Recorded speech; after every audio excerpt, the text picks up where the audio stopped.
This is your Lead Left vodcast for the week of May 9th. I'm Randy Schwimmer. Welcome back. Traditionally, ESG resided in public equities, given shareholders' ability to change corporate behavior.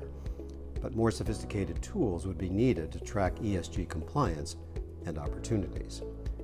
ESG Integration describes how investors incorporate all aspects of environmental, social, and governance in their risk analysis of a business or manager.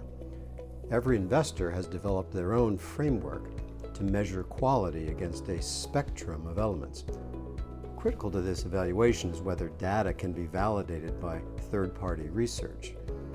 Underlining this approach is the assumption that companies managing their ESG frameworks effectively over time and against reasonable benchmarks are likely handling other aspects of their business as well.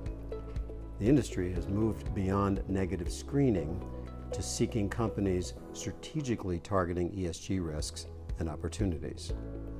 For credit investors, it's less about the upside. The fixed income market has adopted ESG datasets to mitigate downside risk. These questionnaires mirror checklists in financial categories, albeit with a blizzard of details on things like carbon emissions, supply chains, and shareholder rights.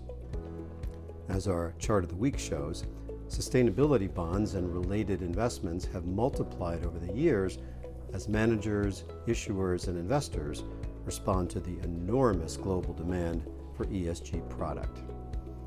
Applying an ESG lens in private markets is the next frontier for the movement.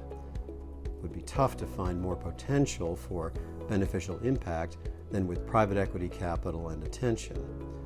The challenge with smaller companies is extracting data for the right metrics or even to find data at all. But as asset classes converge around ESG standards, it's likely that bars being set for one won't be lowered for others.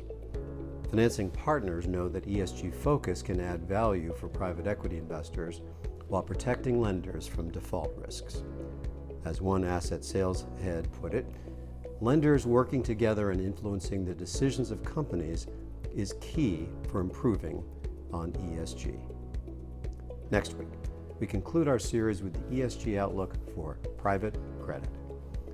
Reporting from the Sustainability Division at the Lead Left, this is Randy Schwimmer, wishing you and your families a safe and healthy week.